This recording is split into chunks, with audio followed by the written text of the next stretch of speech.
జగిత్యాల జిల్లా మెట్పల్లి పట్టణంలోని విలేకరుల సమావేశంలో బెంచరపు శ్రీనివాస్ మాట్లాడుతూ అసెంబ్లీలో కేటీఆర్ చేసిన వ్యాఖ్యలకు ధీటుగా కాంగ్రెస్ సీనియర్ నేత బెంచరపు శ్రీనివాస్ ముఖ్యమంత్రిగా గెలిచిన వ్యక్తిపై మాట్లాడడం సరికాదు, అసెంబ్లీలో పేపర్ పై కూడా మాట్లాడడం ఇది సరైనది కాదు. కేటీఆర్ ఎక్కడైనా మీరు మారాలి. మీ ప్రభుత్వం ఓడిపోయినా ఇంకా మీకు బుద్ధి రాలేకపోవచ్చు. ఇప్పటికైనా చేసిన విమర్శలపై క్షమాపణలు చెప్పాలని డిమాండ్ చేస్తున్నాం. క్షమాపణ చెప్పని లేని ఎడల మీకు తగిన బుద్ధి గుణపాఠం చెప్తామని తెలిపారు.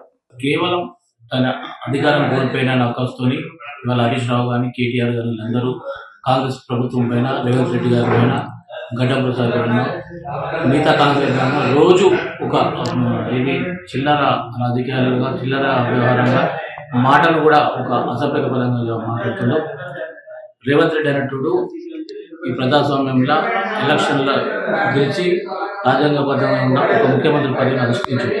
ఆయనను పట్టుకొని రోజు ఆయన గురించి ఆయన గురించి మన ఒక అసభ్య పదార్థాలతో మాట్లాడుతూ రాజ్యాంగాన్ని ఈ సభ్య సమాజానికి తలం చేస్తుంది. కేటీఆర్ ఇట్లాంటి మాటలు అనుకోవాలా? కాంగ్రెస్ ఆయన హెచ్చరిస్తుంది. ఖచ్చితంగా మీరు బహిరంగ క్షమాపణ చెప్పాలని డిమాండ్ చేస్తారు.